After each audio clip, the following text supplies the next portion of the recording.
嗨，大家好！有一段时间没有到义园这边来了啊。今天呢，我换乘了2趟车，一共坐了3趟的地铁。5号、1号，在一大会址呢转了14号，现在呢准备出义园这个站。这个站呢，有段时间没有坐地铁来了啊，感觉好像完全换了面貌。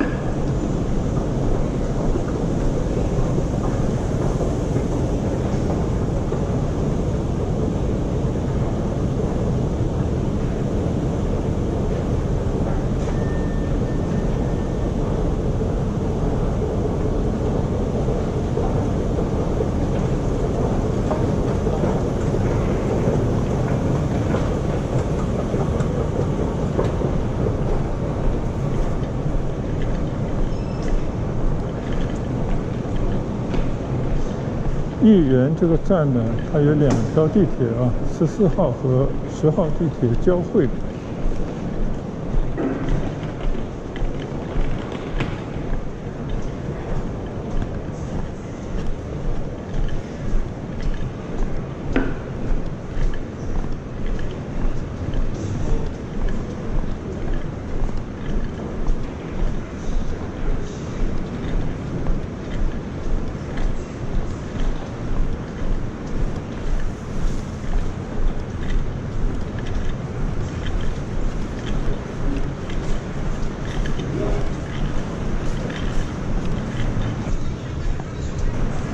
义园这个站呢，其实就是城隍庙啊，义园这个园林所处的地方。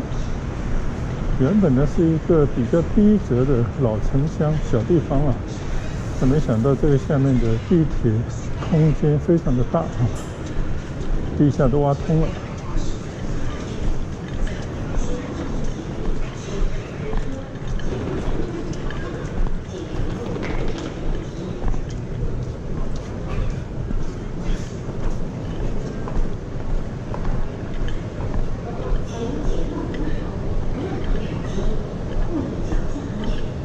这边看来有很多个出口啊，看看我还是要走河南路出口。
现在呢，从1号出口人民路、河南南路这个出口出来，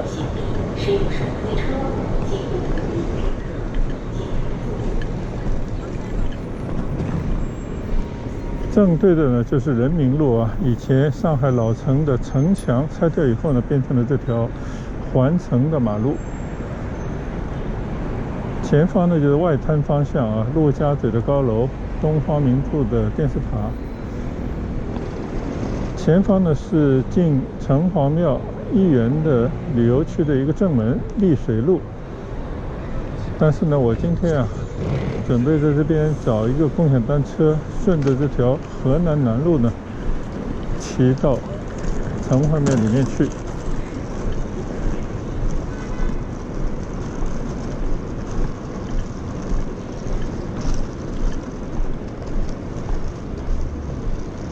前几天呢，还骑行到苏州河啊，经过河南路桥啊，一条非常漂亮的横在苏州河上的桥梁。今天呢，我们就来到了河南南路上啊。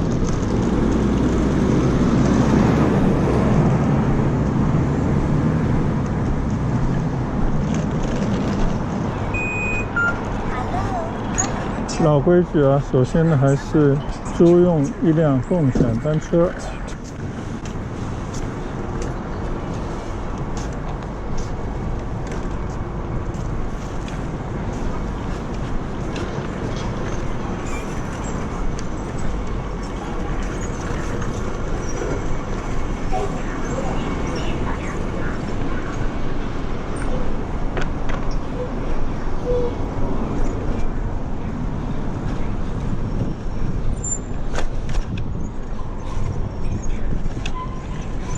没有2步路呢，就已经来到了福佑路这条街上啊。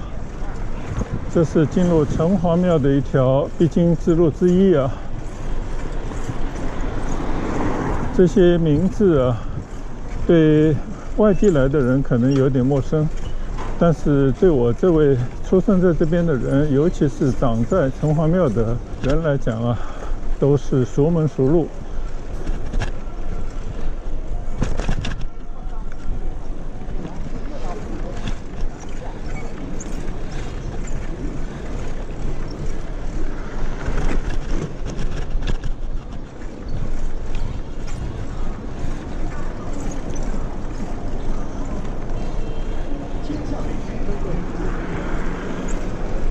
城隍庙呢，就是上海的老城区的中心地段啊，完全就是处于南市区一片保留完好的老城区、老城乡。这边呢有它的著名的饭店——上海老饭店啊。本家有一位亲戚，沉浸式里面的大厨。但是这边的大部分的商业的楼宇呢，都是仿照老的一些样式建设的新房子啊。都是有这个城隍庙，应该叫亿元商城吧，有这么一个很早的上市公司，逐渐开发而成的娱乐、休闲啊、美食、消费一整片的这么一个区域。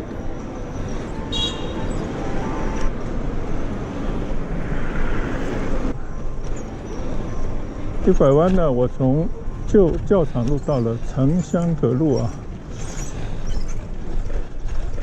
真是想都不用想就会来到这边，因为呢，右手边的这个庙宇啊，叫城乡阁，这是小时候经常这边玩耍的地方。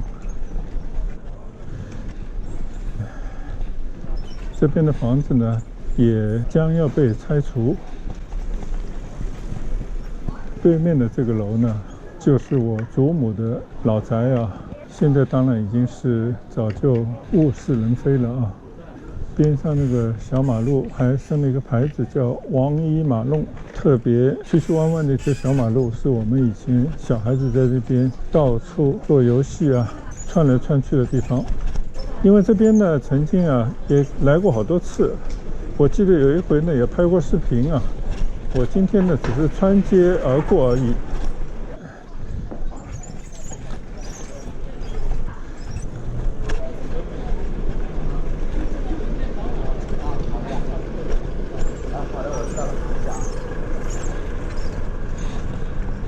右手边这房子呢，已经拆得一干二净啊。左手边这些房子呢，还没有拆，但是呢，已经全部搬空，里边呢都封闭了起来。不太清楚，它是要整体拆掉重建呢，还是要把这些选择性的保留？其实已经好几年啊，就是这个样子。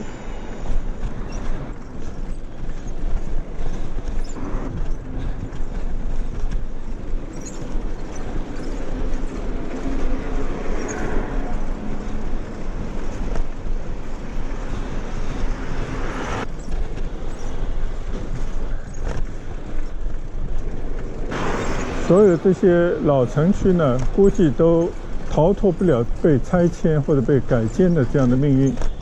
那么原本住在这边的老百姓呢，只能告别自己住惯的地方啊。绝大部分人呢，都会搬去很远的拆迁点啊，现在是越搬越远了。只有极少部分人，他们有能力重新买回他们曾经熟悉的居住的环境啊。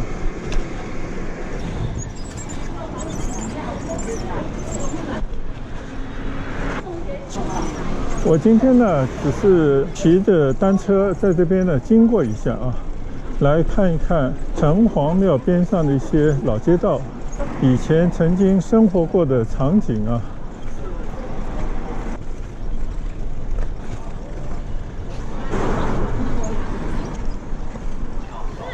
虽然呢，很多都已经拆得七七八八了啊，但是还是能够遗留下来一些记忆。取而代之的呢，就是现在看到的这些貌似古色古香的建筑，但其实呢，只是一个外壳，里面呢全部都是商场啊。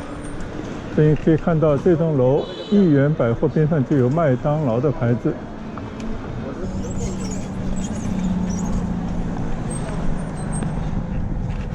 这边呢有一个介绍，我们可以稍稍的来看一下啊，因为我的朋友们可能不是特别了解上海这个老城乡的地方。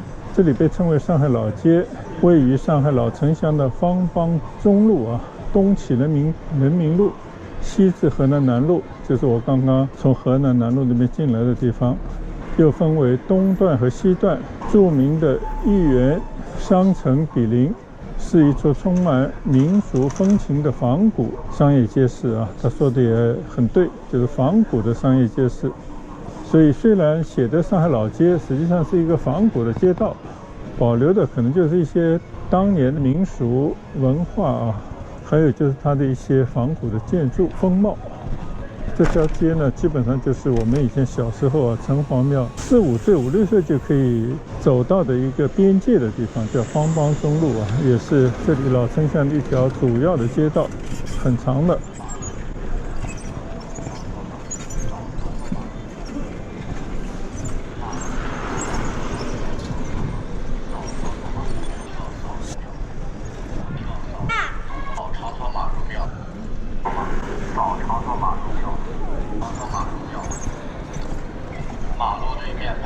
骑到这边呢，就是给大家展示一下啊，新的上海老街仿古的那些建筑啊。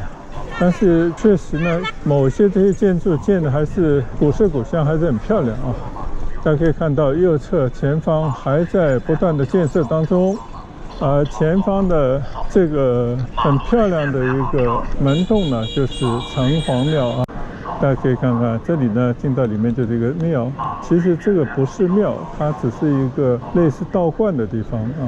这个城隍据说呢是明朝的一位本家的，也算是一位前辈啊。因为受老百姓的爱戴，又不愿意出仕做官，在他死后就被明朝的皇帝呢封为这边的城隍。那关于这位姓秦的前辈啊，其实在上海有很多地方纪念他，他的老家呢就应该在闵行的浦江镇啊，赵家楼那边呢还有他的老宅啊，或者说旧居。他的后人呢为上海也做了很多的事，就上次我们专门去了三林老街的地方呢，有个三林中学啊，如果看过视频的朋友呢应该知道啊，在三林老街上的那个三林中学呢，以前是三林学宫，就是有姓秦的，也就是这个秦玉伯的后人创办的这么一个学堂。现在呢，作为一个中学啊，照样发挥它的作用。虽然跟本人没有什么关系，只是都是姓秦的，但是相信呢，祖先啊是一脉相承的，所以呢，也有一种与有荣焉的感觉啊。这边呢还保留了一个戏台啊，这个戏台我不记得以前是不是就有啊，还是后面慢慢的把它恢复起来的呢？但是这边的房子呢，估计都是难逃被改建或者拆迁的这样的命运啊。你可以看到这个房子虽然还保留着，但是呢，所有的墙面全部都已经封闭起来，等待着开发商入场。对，那个人是。这边呢，确实有很多的记忆啊，因为有一位亲戚曾经住在这条街上，我们当时呢在他楼上可以通过望远镜来观看啊国庆的烟花，这是我们小时候非常愿意到他们家来的一个理由啊。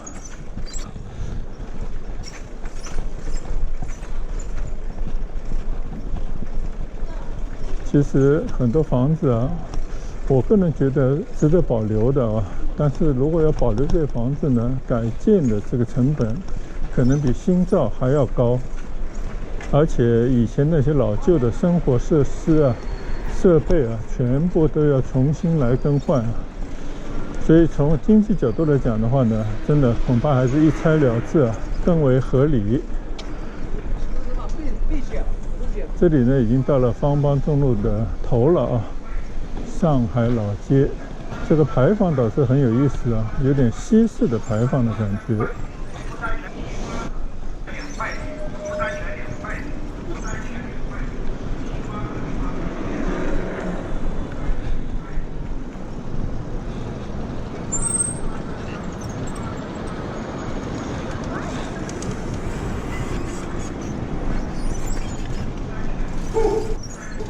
我们继续掉头啊，还是顺着这条方邦中路再骑到老城乡里面去啊。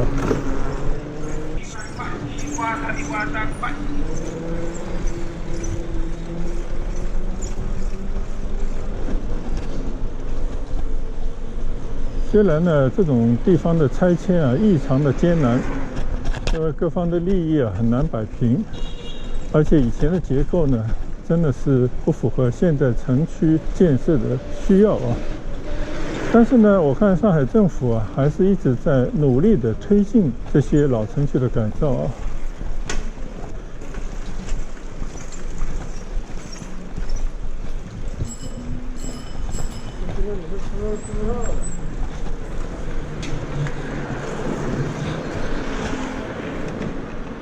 这里还有个牌坊，4牌楼。原来是个街，这个跟大马客户的了。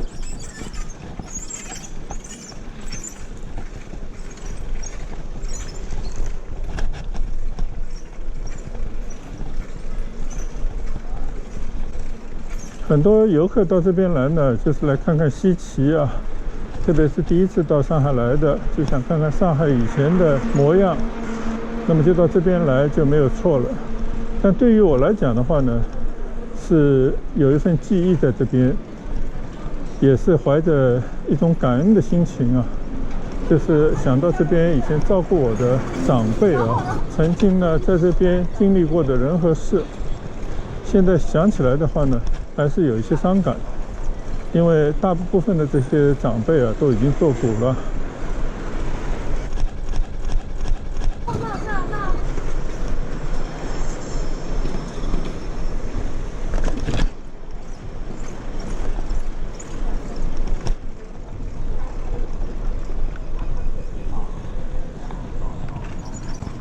像这样的小街，安仁街啊，非常窄小的弄堂，但是以前这些弄堂呢都是四通八达的。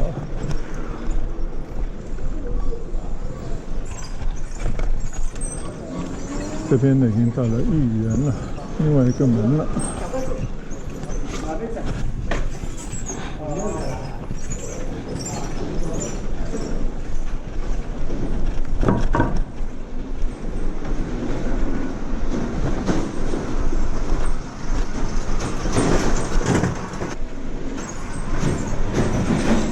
左手边这个围墙里面啊，就是豫园，是上海啊乃至于江南最著名的园林之一。以前当然进去过无数次啊，但今天呢，我们只是在它的边上啊路过一下。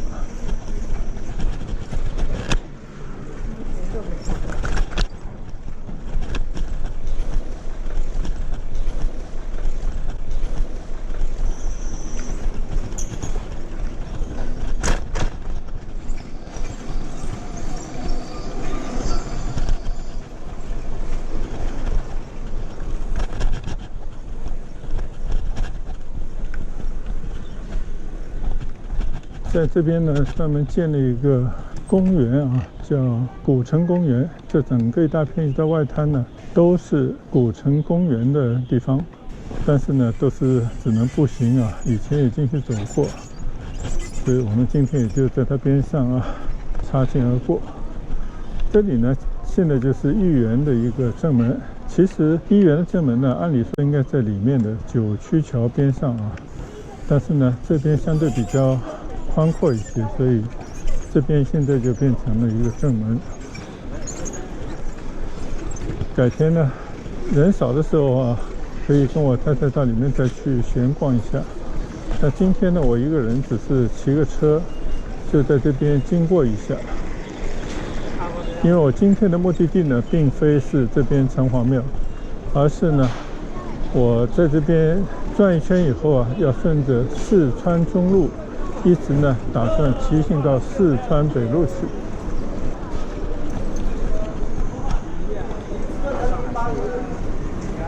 这边呢就是豫园商城啊，里头古色古香的一条街道，各种各样的现代的商店啊，应有尽有。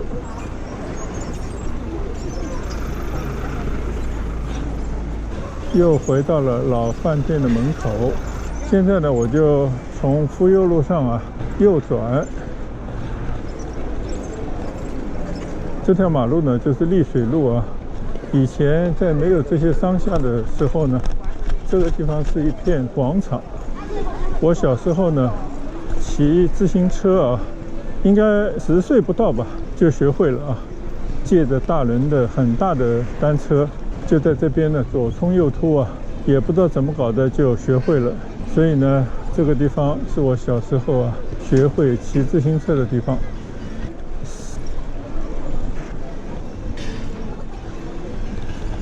城隍庙有太多的这些上海的小吃啊，各种美食。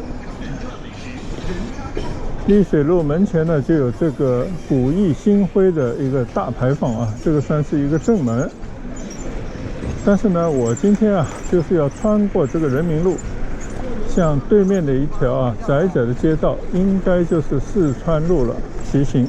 希望呢，今天能够完整的从城隍庙这边的四川南路的起点啊，一直呢骑到四川北路去，大概呢有6公里左右吧。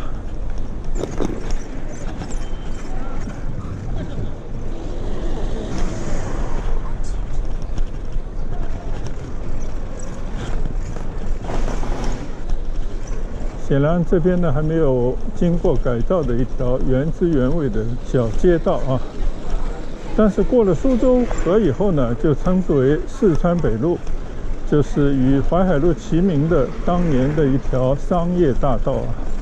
那边呢，根据我以前经过几次的看到的啊，它已经进行了很大的改造。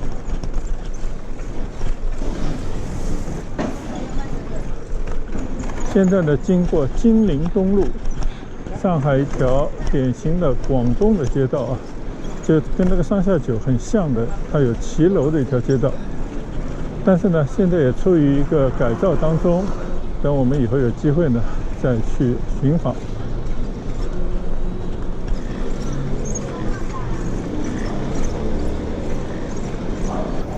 其实上海以前的老城乡啊，就老的市区里面的，并没有那么大啊。这边呢，一转眼就到了延安东路了啊。延安东路下面呢，就是隧道，就是延安路隧道，一直到浦东陆家嘴去啊。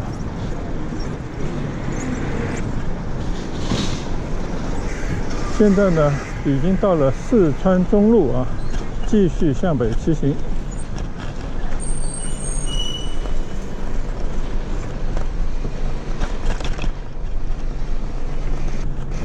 相信呢，今天这一段骑行啊，是一个非常有趣的怀古的就地重访的这么一段骑行。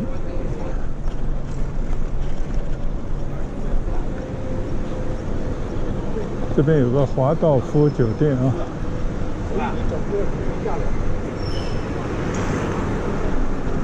显然到了广东路这边啊，就已经到了黄埔滨江外滩这里了。就是右手边，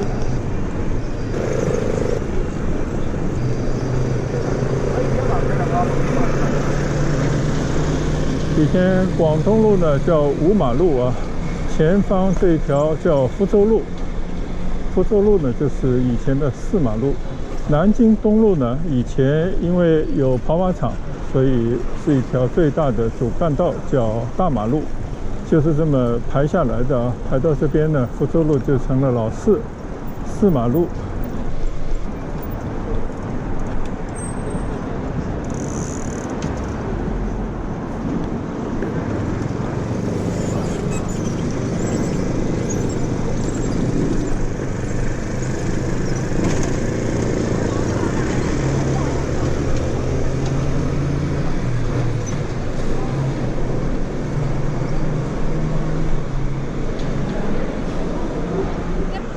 这边呢，因为已经来到了外滩的附近，所以可以看到啊，以前保留下来的一些旧的建筑啊，还是非常的结实啊。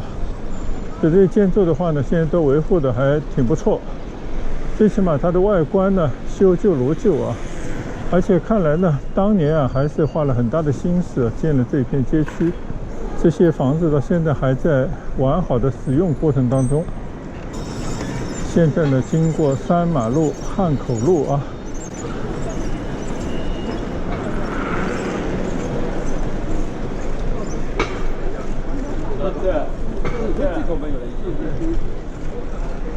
在以前这一片区域啊，老建筑的边上呢，也在它的一些空地上也建了一些新的现代的楼房啊。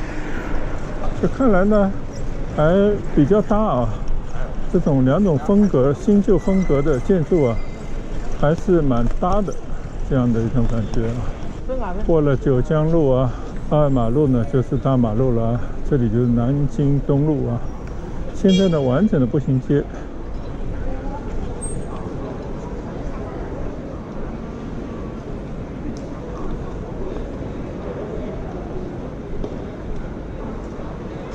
前一阵子呢，我还专门从外滩啊走到了西藏路，完整的步行了一段南京东路步行街啊。这条步行街呢，不能骑车，更不能开车，但是我们可以从这边穿过啊。南京路呢是上海应该是 No.1 的一条商业大道，但是按照我母亲的说法呢，就是说本地人呢不会去啊。他说他已经几十年都没有去过南京路了。说这个话的时候呢，还是他走得动的时候啊，现在想去也去不了了。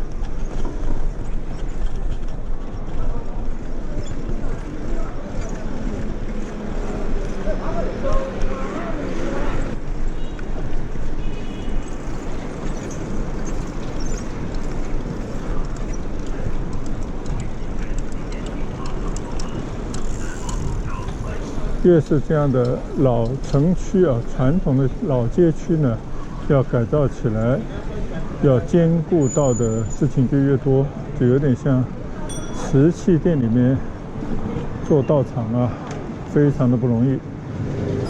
但这边呢，经常会有一些令人惊艳的老楼啊，像这个沙美大楼，这个样式啊，非常的漂亮，让人惊艳。现在呢，我们已经穿过了北京东路啊，就是南京东路北边的一条街道，继续向北骑行。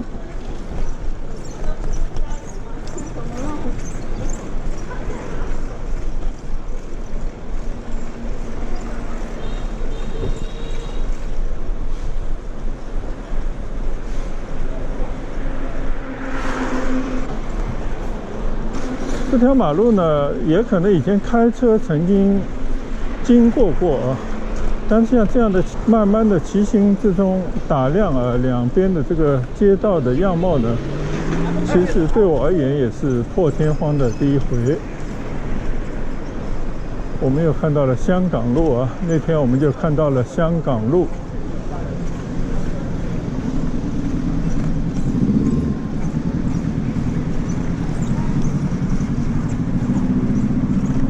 现在呢，我想象已经走到了四川中路的尽头了，过了这个南苏州路啊，现在呢就上这个桥，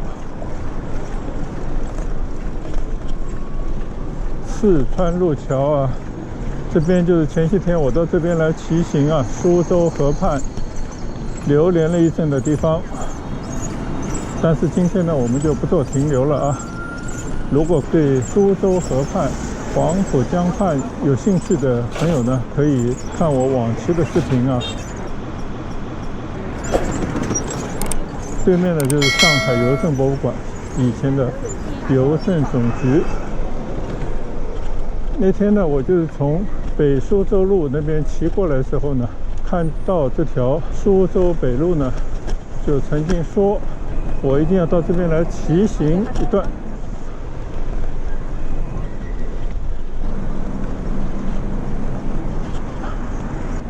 现在开始呢，就是北苏州路了啊，一路向北，也就是说，我们现在已经进入到虹口的地段了。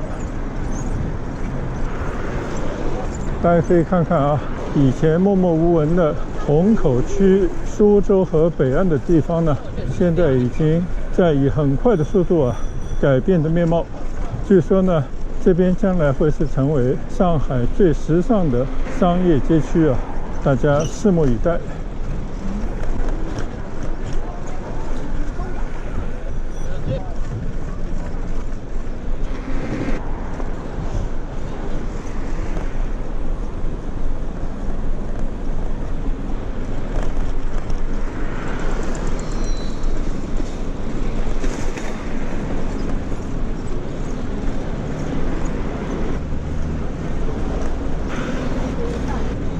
四川北路呢，应该是正在改造当中的一条商业干道。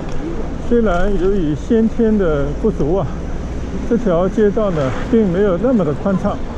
经过一些拆迁啊，已经把路呢尽量的放了出来，但是呢，也就是南北啊2车道而已。但是这边的商业气息啊，我觉得可以比美南京路啊，更是超越淮海路。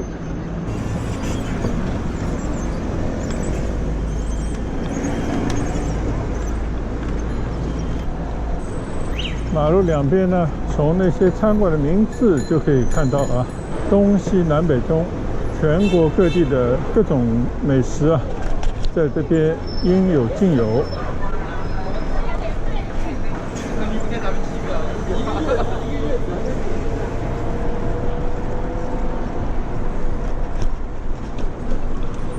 这里呢，我看到有一条小马路叫昆山花园路啊，特别有个牌子，它写的是1900年前后就建成的一条小街，因为直抵昆山花园而得名。沿路主要为保存较好的维多利亚式老式洋房啊。这条路上的7号曾经是著名作家丁玲寓所。最近呢做了改造啊，是2018年进行的改造。既然到这边啊，骑着车看看能不能稍稍的看一看这条老街昆山花园路。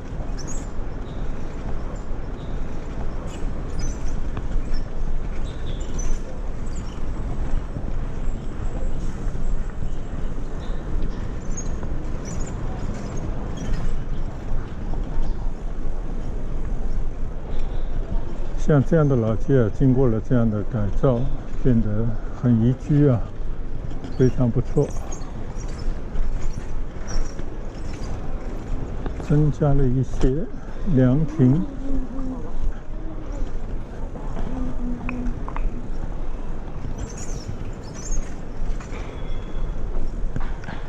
这个就是7号了啊，这个就是应该丁玲曾经在这边居住过的地方。当然，现在都是老百姓的住家了啊。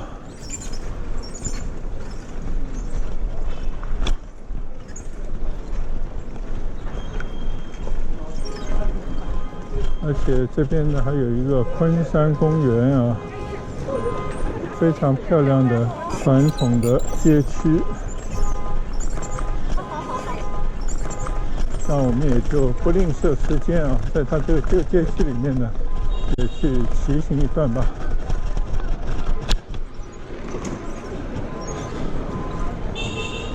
这里上海银行。现在看到这些房子呢，就有别于我刚才在城隍庙里面看到的老式的民居，这些呢叫新式的里弄房子啊，或者上海有个说法叫石库门建筑。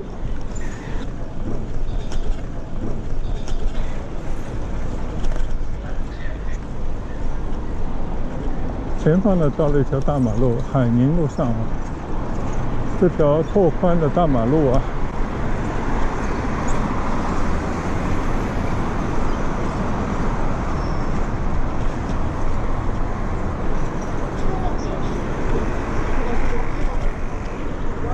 右转呢就到这条乍浦路啊，这里充满烟火气很多餐饮小餐馆的街道。可能现在已经快接近中午时分了。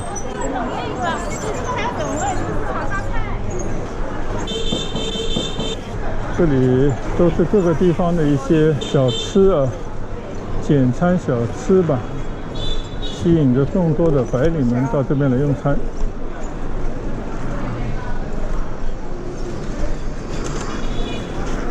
这条乍浦路一直往下骑呢，就到了乍浦路桥，就是苏州河这边的桥了啊。这个街心的小公园还相当不错啊，昆山花园。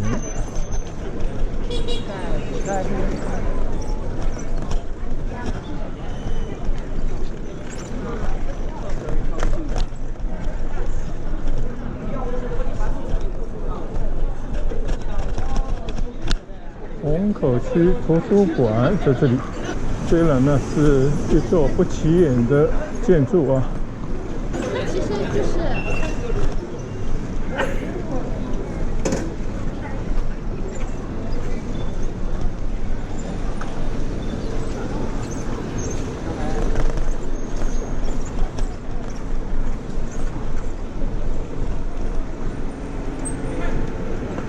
这个昆山公园还保留着以前或者说仿制以前的一个建筑的风格，做了一个公园的门。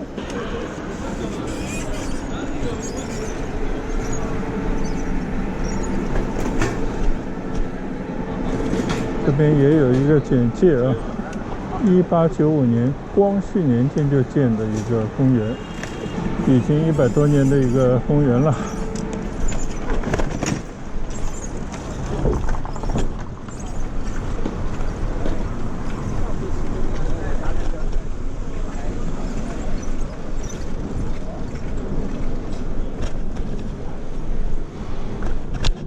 这边是上海市海南中学啊，这个是我第一次听说还有这么一个中学。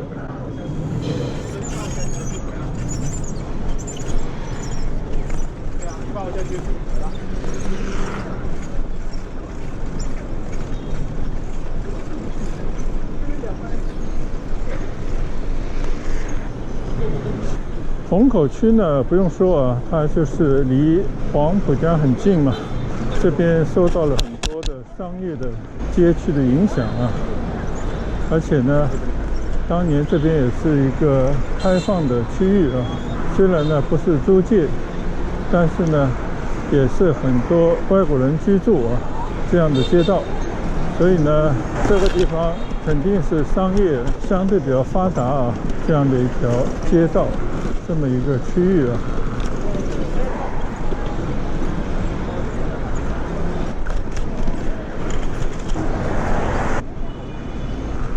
好，我们现在呢准备继续穿过海宁路，继续向四川北路向北的方向骑行。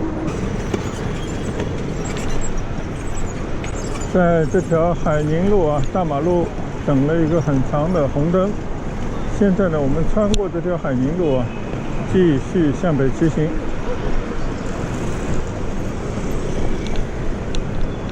明显的感觉啊，马路两边的这些老房子还是尽量的得到了一些保留，但是呢也是重新进行了一些装修，有些实在不像样的房子呢可能也拆掉了，就建了一些类似的这种建筑物啊。所以这条街道的改造呢是非常不容易的一个工程。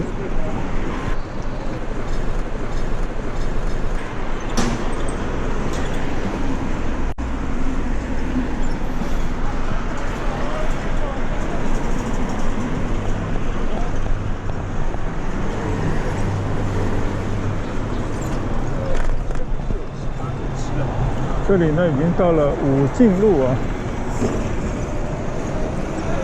这边有一个地铁站。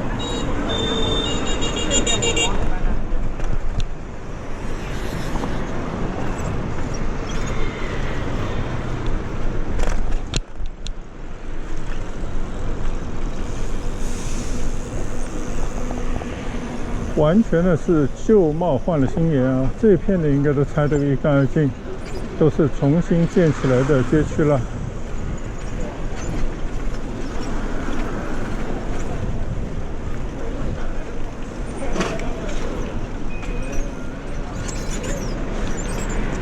这里看到了有一个中共4大的纪念馆啊。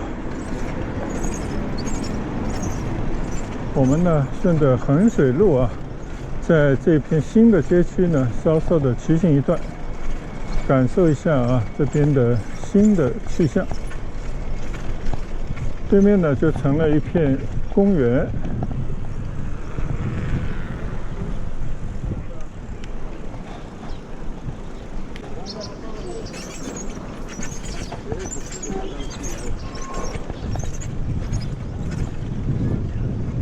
看来这个衡水路上啊，左手边就有一个中共4大纪念馆这么一个场馆。这些公园呢，应该是它的配套的设施啊。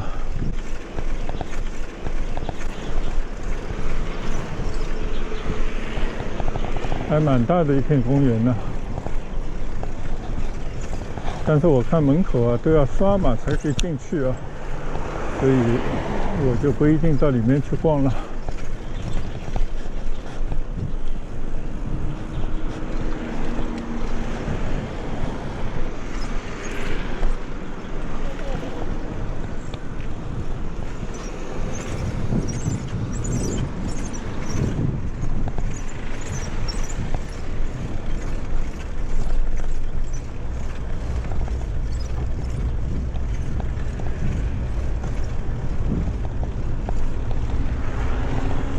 看来这一片的公园啊，还占地面积很大。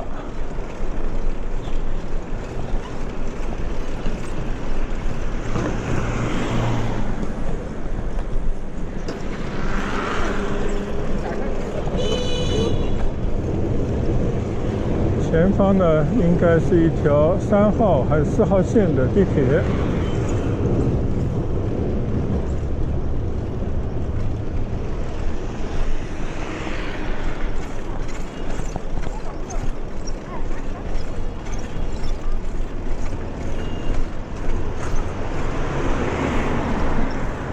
骑到这呢，就有一点来到了老的虹口区里面的这种感觉了啊。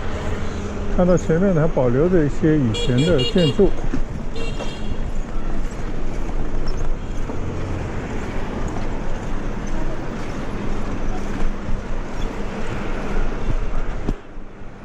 这条叫东宝新路啊，看来呢也是一片热闹的街区了。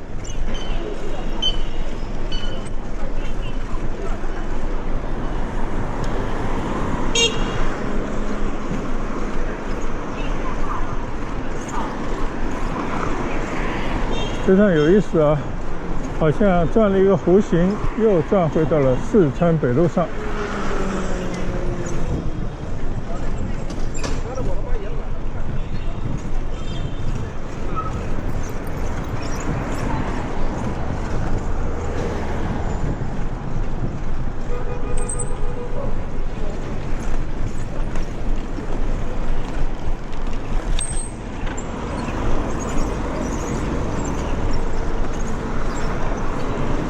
那就刚好啊，我们继续顺着这条四川北路继续向前。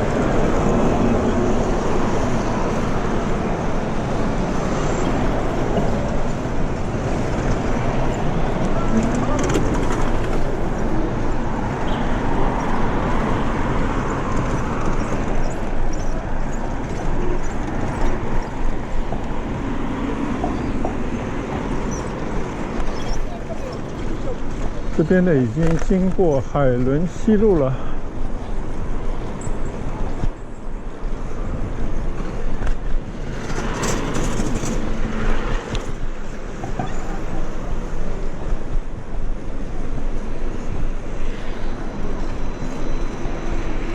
西湖饭店啊，到这边呢就依稀还看到以前的一些面貌。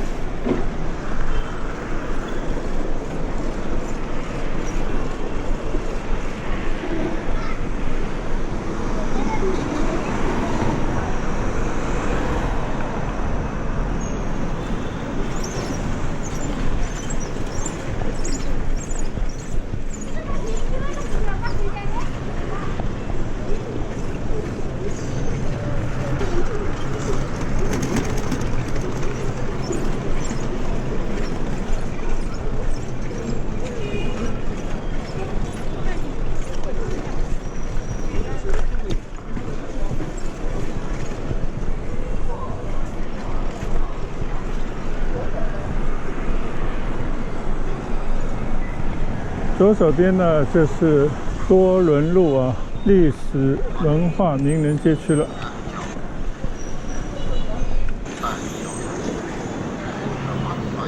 希望这边是可以骑行的啊，准备到里面去走一圈。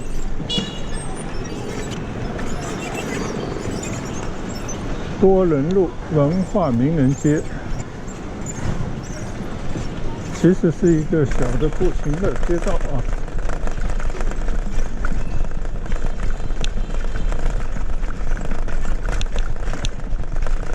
就是这个特地啊做的这种石子路啊，有点钝。这边呢保留的一些老房子，有些还在装修啊。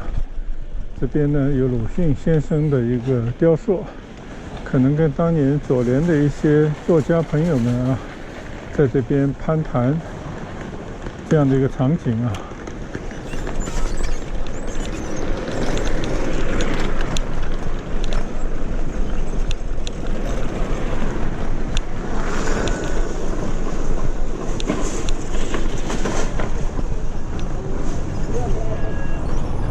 这边呢有一个基督教的教堂，叫洪德堂，也是一个优秀的历史建筑。那门口应该有一个介绍啊。中国教友捐资自办的教堂，多伦路59号，砖混结构，28年竣工。有上海唯一的有中国电椅特色的基督教堂。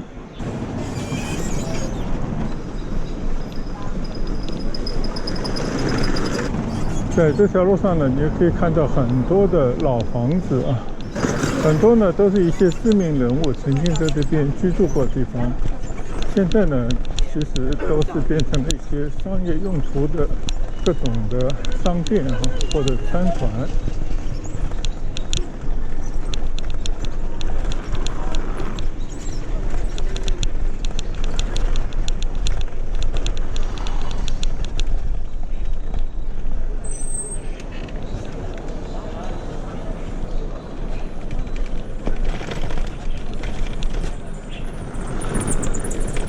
像这栋大楼啊，我们看看它是以前是谁的曾经的寓所。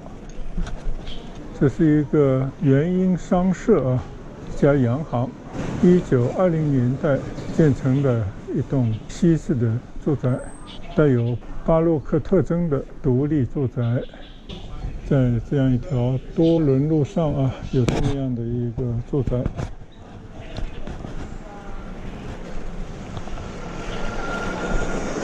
对面的那些以前的房子呢，都变成了咖啡店啊、餐馆。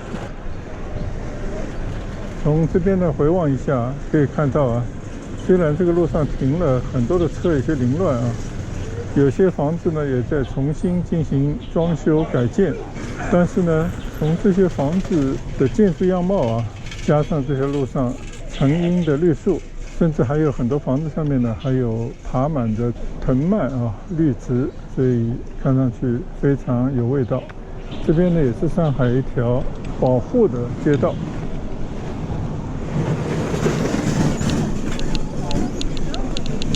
对面呢还有一座像钟楼一样的建筑物啊，但底下呢好像还住着当地的人，写着私宅2个字啊，相信呢还有当地的居民住在这边。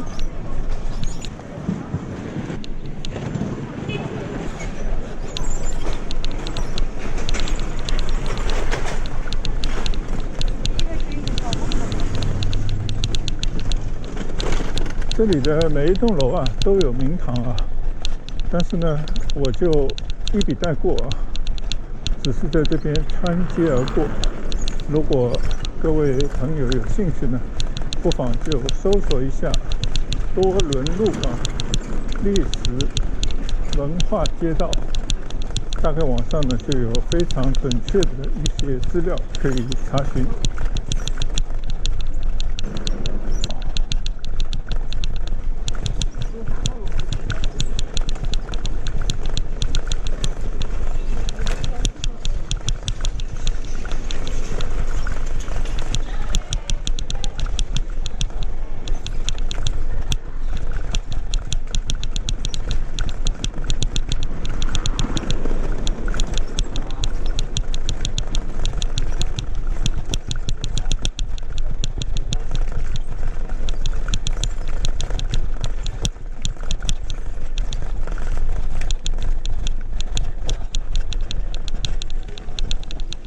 这里呢还有一家部队的医院啊，411医院。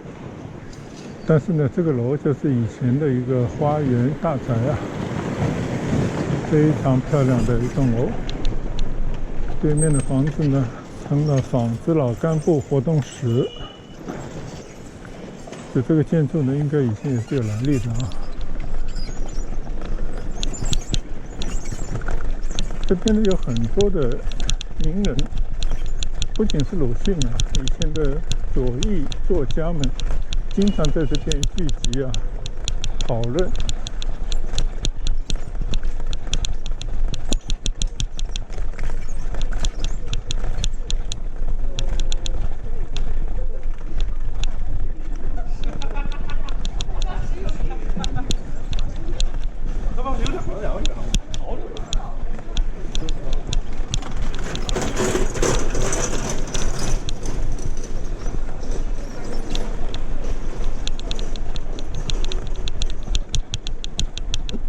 海上旧里多伦路文化名人街啊，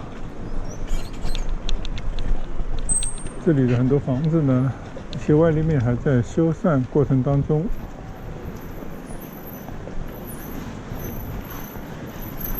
我们再来回望一下啊，这条当年啊充满着各种思潮、有着历史风云的街道啊。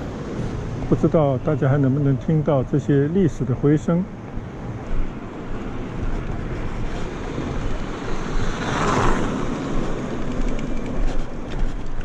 现在呢，走出多伦路这条历史文化名人街，重新呢又回到了四川北路上啊。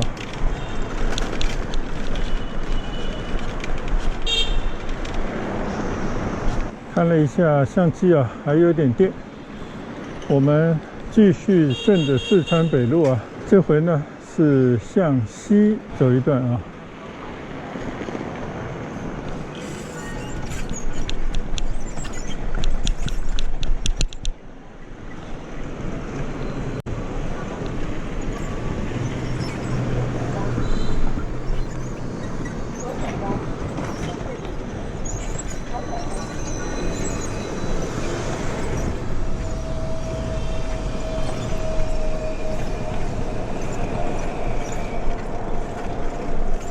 四川北路到这边呢就拐了一个弯啊，但这边呢就明显的感觉啊就没有刚才那种商业的气息了，转而呢变成了一条啊比较安静的大马路。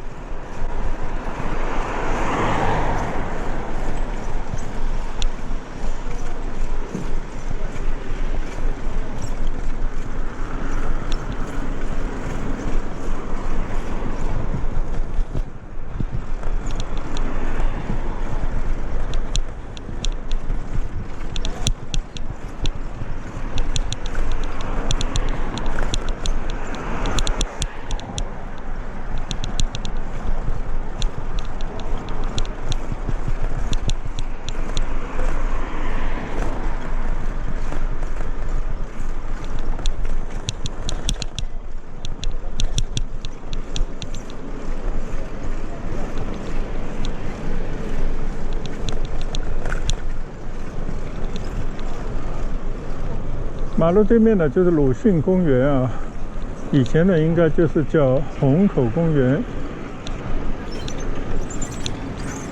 这里呢是我们小时候啊经常要到这边来瞻仰鲁迅墓啊，鲁迅的墓就在这个里面，并且呢会到鲁迅墓前进行一个仪式，就是向先辈啊宣誓这么一个仪式。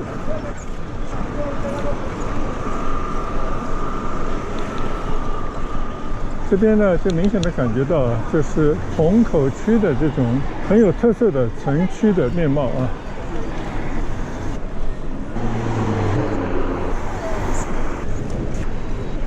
其实虹口区呢，很多人在这个电影、电视作品当中啊，看见过很多场景的描写啊。就当年的这片地方，应该是在一段时间里面呢，是日本人占领的地方，或者叫日本的租界啊。所以据说呢，这边还保留着不少以前日本式的房子。但是哪一种房子才称之为日本式的房子呢？老实讲，我也不是很清楚。你看对面这个叫鹰苑别墅，我看就是一个西式的别墅啊，所以我并不清楚这个房子是不是就一定是日式的。因为我在日本住了很久啊，日本的房子呢其实并没有什么特色啊，就是普通的独立的房子啊，形成一个安静的街区，大概就这样。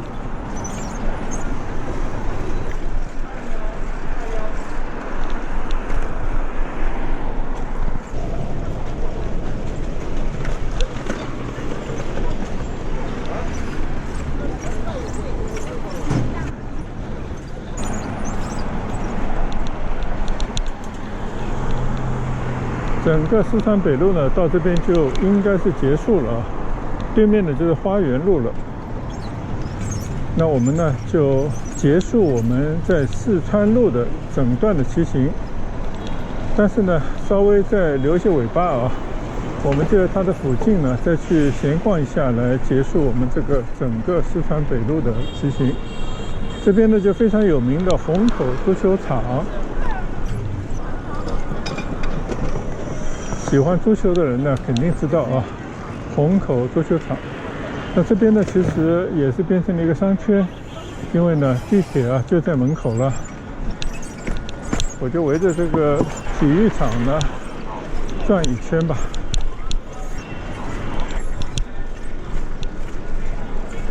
虹口足球场站，上面有这个站啊，这是一条轻轨或者就是地铁的高架线。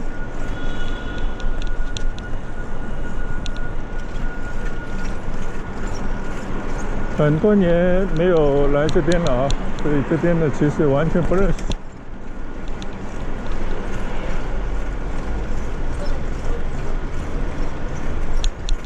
好在呢是骑着单车啊，可以随便的逛一逛。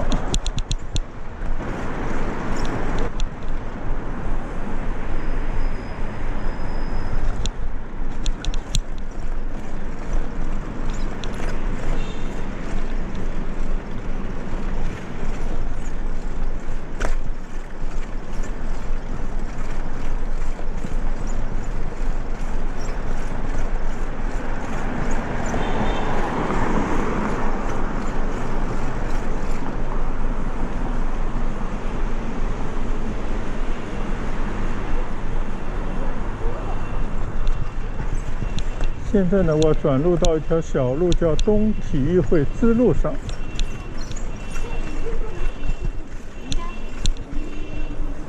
这边居然还有一家医院，叫赤峰医院啊。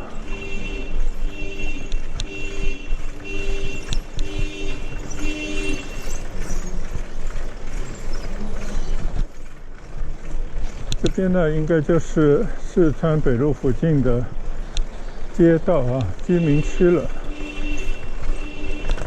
但是呢，明显的这些楼呢，应该就是50、60年代以后啊起的那些居民楼，并不是当时的烈士的原貌啊。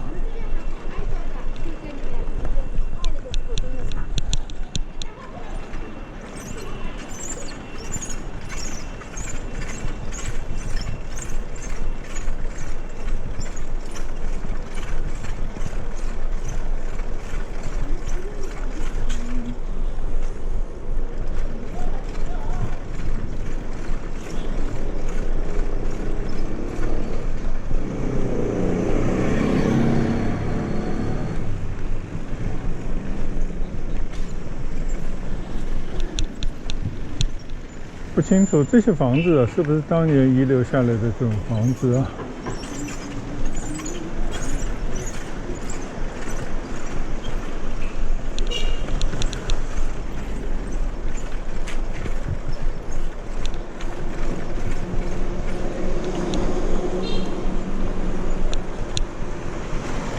一转眼呢，就到了大连西路上来了，一条大马路。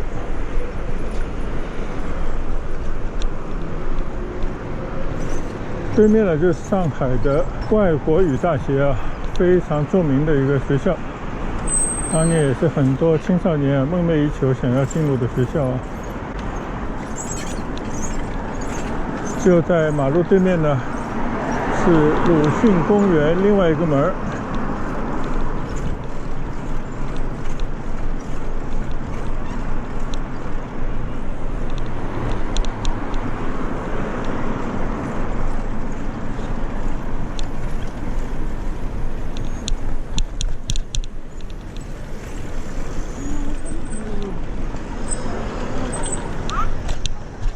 这就是鲁迅公园啊，原虹口公园的一个大门。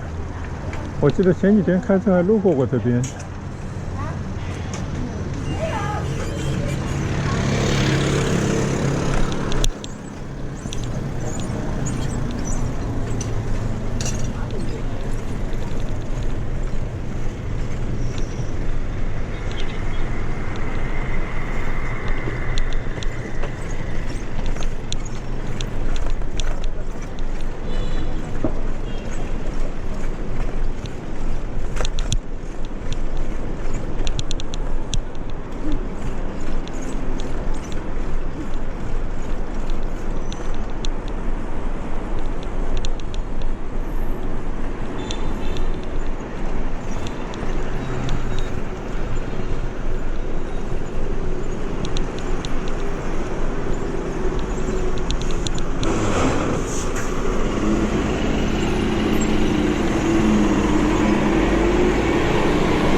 这边呢有一条叫欧阳路的啊，就中国少有的复姓，姓欧阳的这样的一个路。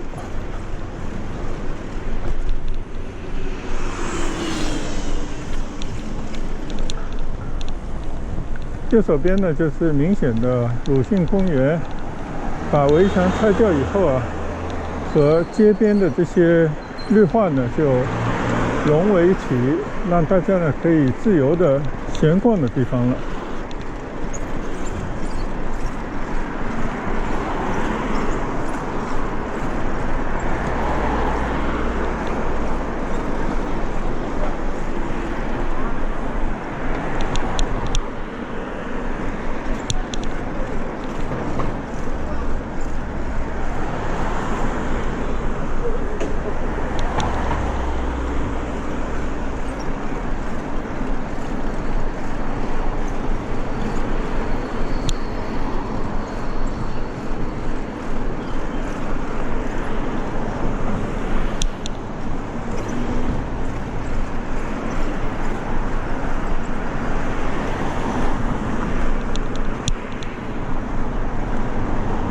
从这些街道啊，可以看到的就是一些说新也不新，说旧也不旧啊，大概40-50年以前建的这些楼房，普通的民居啊，可能以前那些最低矮的房子啊，都给拆得七七八八了啊。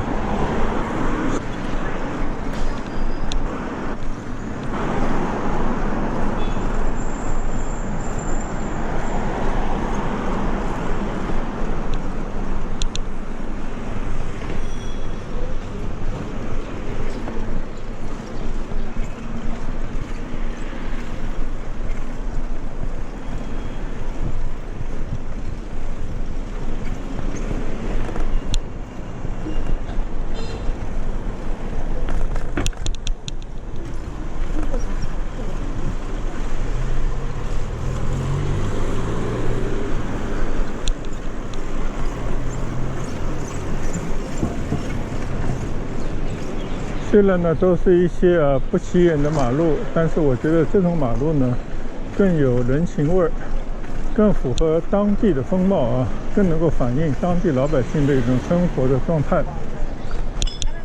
就感觉啊，这种房子里面还是保留着以前的一些房子啊，但是呢，确实通过改建啊等等啊，对有些房子已经是面目全非了啊。像这个房子里面应该还有一些有围墙的以前的住宅，包括这边应该也不少。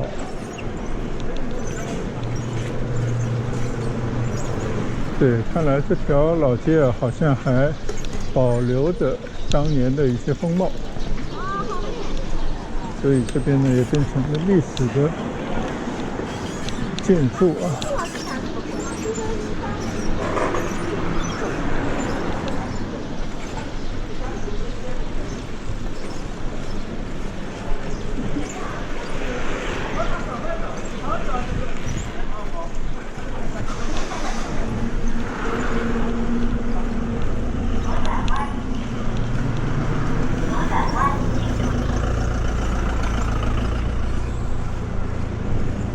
这条路呢叫祥德路，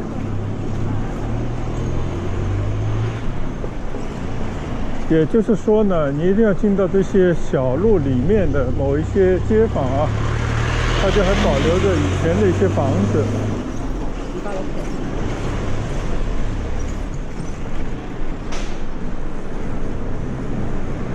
这样的房子呢，应该还是以前的啊。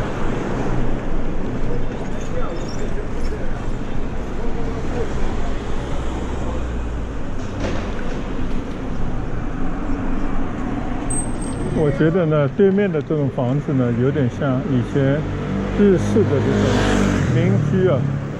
因为从这边开始已经三英路了，我有一位给我很大帮助，应该是我人生的一个引路人啊。他的家就住在三英路上啊。很多年以前曾经去拜访过他家。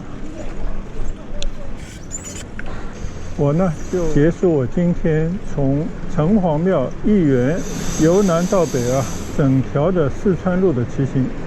我今天的行程呢并未结束啊，我一会儿呢更换一台相机，更换一张内存卡，继续呢从四川北路那边由北向南的骑回到城隍庙，和我的家人呢会合。谢谢大家的跟随和观赏，我们一会儿见。